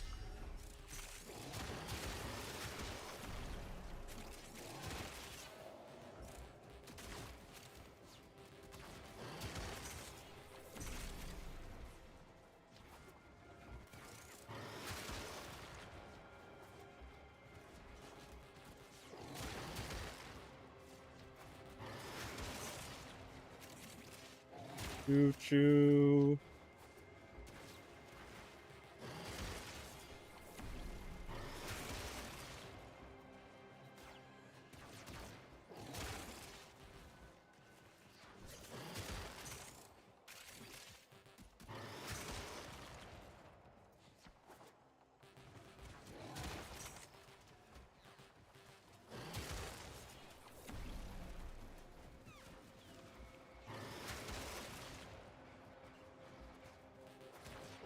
Anything my fist touches is our kingdom.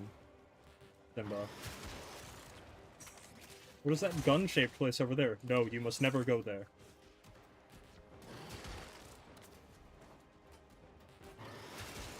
That is darkness.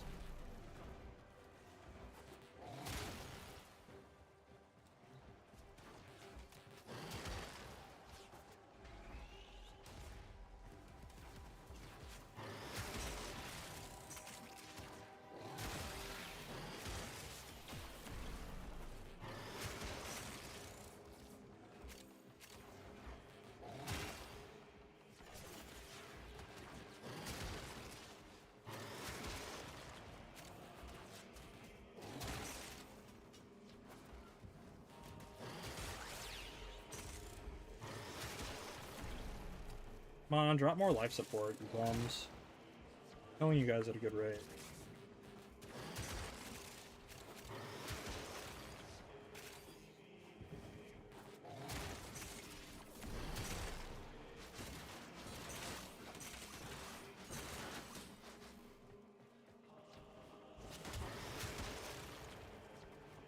Now, I really should have gotten the Obex.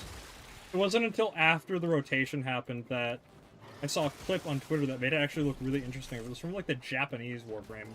I get a couple of Japanese Warframe tweets every so often. It's kind of interesting. It's no surprise the game is pretty popular over there. Like this game does have, like, some very, I would say, Japanese elements to it. In terms of just vibe.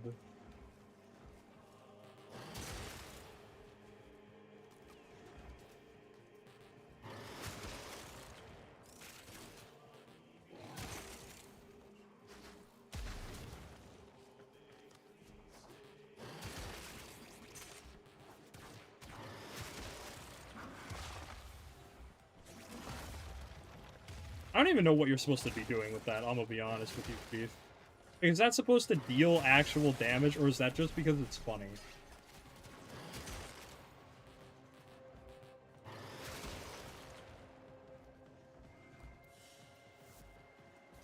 $20.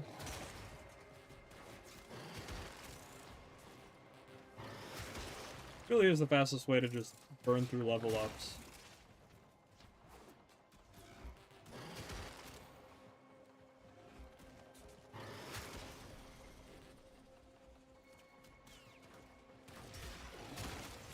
And if for some reason, Blind Rage isn't the play, I can always just swap it for, the efficiency version. Get the fuck out of here.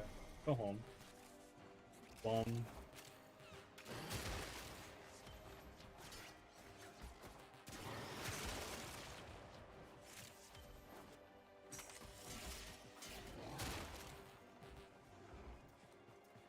God, Atlas does so much killing. What a monster. Like, people really gonna look at this and say, oh, but Mesa's better. Mesa's better. Okay, yeah, can Mesa do that? Can Mesa do that?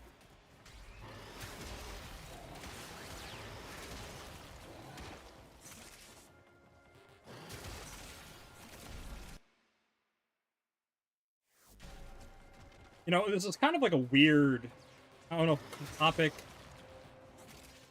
pet peeve, if you will, that I've covered here before once or twice, but, like, it really does boggle me that after so many changes to so many frames, and, like, how much, like, the rest of the roster has been buffed, people will often, like, still cling. Just like, oh, play Mesa, play Siren, play Volt. You know, the slot picks, if you will. Mesa in particular is one that I'm going to be honest with everyone. I really don't think Mesa is like, she's not worse. I think that especially for like room clearing and being just an offensive powerhouse, I think that there's a lot of frames that have surpassed her. Like, you look here and you see Atlas just absolutely decimating her. It's like, yes, he technically has to get into melee range, but like, he's got such an explosive radius to him, especially with influence if you choose to go for that build, that like again, Mesa has to have line of sight, but Atlas doesn't. Atlas can kind of ignore it. I think that's one of his big benefits, is that he can get around line of sight, and is also just a general AoE with a lot more damage reduction than Mesa could ever have. And yet people still seem really set on picking Mesa for, you know, whatever is like, oh yeah, you have to like look around, turn around the room, it's not really that bad, and she has Mesa's waltz, let her be mobile. But again, it's just, I really feel like Mesa just is kind of not it anymore. Where are you? What the fuck is happening? Okay, there we go. That was weird. Sometimes it gets a little janky, I will admit. Atlas's fists are like, feel like they're just not connecting for some reason. Oh, that's not a person. Thought that corpse was a living being. Easy mistake to make.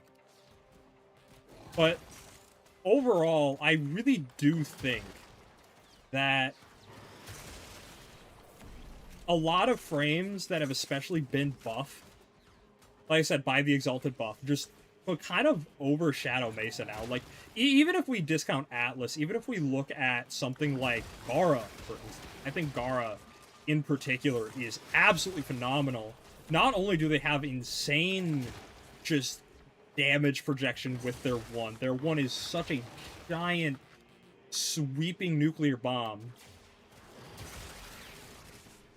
that covers so much. Influence is amazing on it. Can abuse a bunch of different utilities, but also has what I would say is a better version of Shadow Shield, as well as having more utility, like being able to have, you know, something around a defense objective. That's really nice to have. And also just be able to provide passive healing to certain things. Just giving her a lot of just really weird utility, where like Mesa, you look at Mesa and she kind of just does the one thing.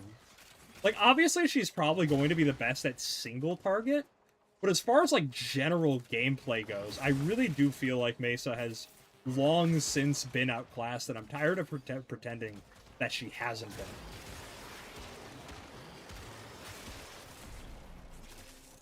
It's just something that's kind of gotten under my skin that I still see so common. Mesa is very frequent, but I never see Atlas. I never see Gara in any capacity. And it's like, again, it just could be popularity. People just like Mesa. And that's perfectly fine. That's not really my point that I'm making here. And I will concede that Mesa definitely gets a lot of cosmetics as well, something that both Gara and Atlas lack. But in the grand scheme of things, I think being able to abuse melee mods to the extent that these two can really does put them a leg far above what Mesa can achieve.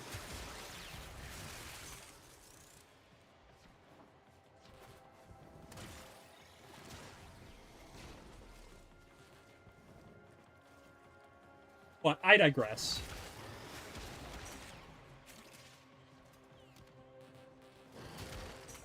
Also, Saren is another one of those, although I think people have been a little bit more aware of Saren's decline. Like, yes, they still have acid shells, and they still do have a lot of things that do make them very, very good. I'm not saying in any sense that Mesa is... Not Mesa. Saren is bad, mind you, but I do think that that one's been a little bit more collective consciousness aware. That she has kind of, you know, fallen off just a little bit as of late. Like, I'm sure she still performs absolutely outstandingly. But again, especially with the lack of, I would say, reliable sustain. Like, she really is reliant on, you know, shield gating and her shed skin. Whereas a lot of other frames nowadays just have everything kind of built into them. They're very unreliant on outside forces.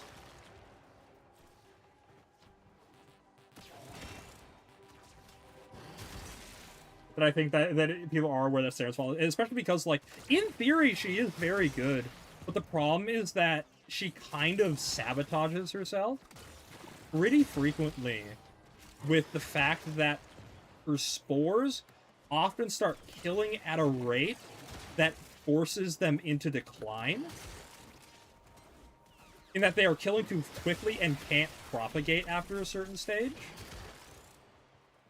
And thus she really still, is the most use in something like, Sanctuary Onslaught, where that stream of enemies is just absolute. And, other warframes get hindered by the... What's the word? The restrictions, I guess, of Sanctuary Onslaught, where they are limited in their 4, or pressing other abilities where Saren just has 1, and that's all she needs. Although I suppose Atlas can do this too, but that's not the point we're making here. I guess my point is I think a lot of the old guard is not what they used to be. Because it was many, many years that Mesa and Saren have been, you know, top of the food chain, dominating for so long, and I think it's only been within, like, the past 2 or 3 that they've started to hit, a plateau and have started to decline, more or less. And again, like I said, this is not to say that they are bad. That is not the point I'm making here. My point is that they are no longer the very top of the pyramid. And I don't think that that is extremely controversial to say. If you, like, have been paying attention to, like, the new warframes that have been coming out, you know, like, what the meta has shifted to. I think I hit you. What is... That one guy just did not want to get hit for some reason. It was this one. Oh, maybe that's why people don't like Atlas. He's got a couple bugs here and there.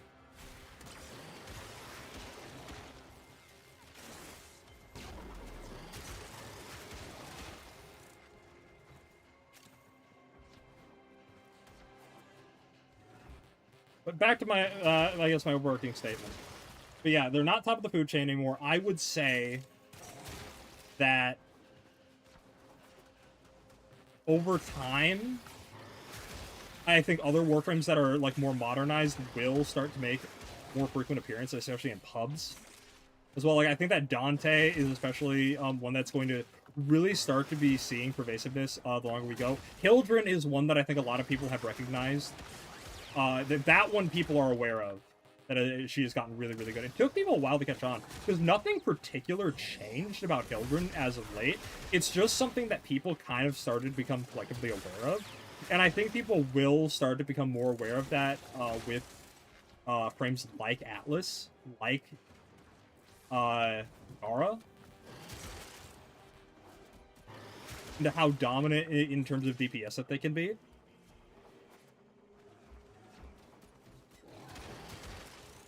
But again, yeah, I don't know if I really want that, because people are saying, oh, nerf Hildren, blah, blah, blah, blah, blah, as if, like, it's really not that bad. To go on a little side tangent to finish it out here, I really don't think that Hildren is that dominant of a frame. Like, she is good as somebody who uses her. She is very, very strong.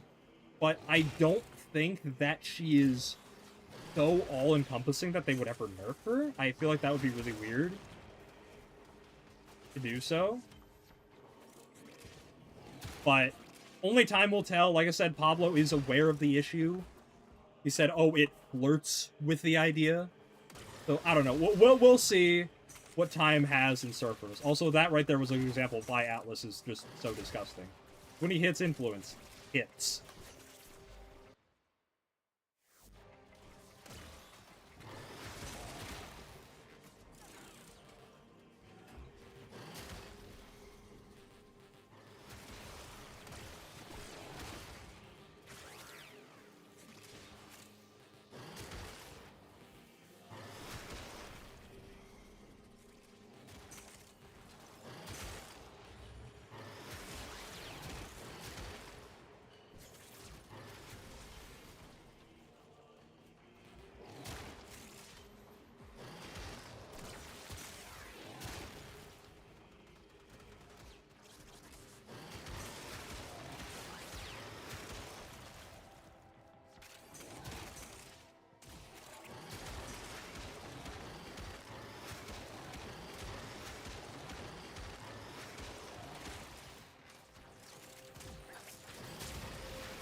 Oh yeah, I've been watching my rate. That's what I need to be doing. Let's head the fuck out of here. We have gotten what we have came for.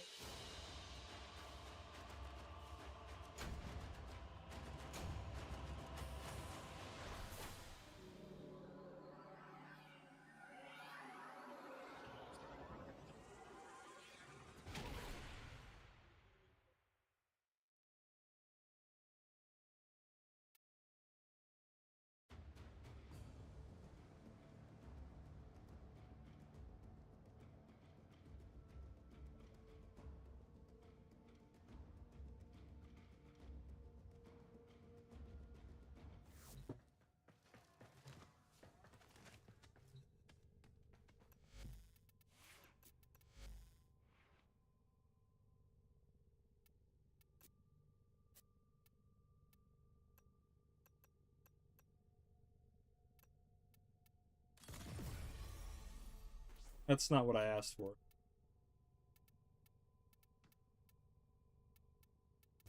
That on there. What do we have? There we go. That's all tidied up.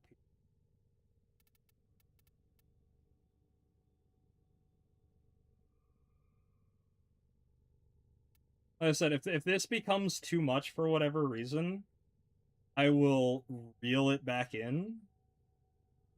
But I'm sure this is probably fine. Like,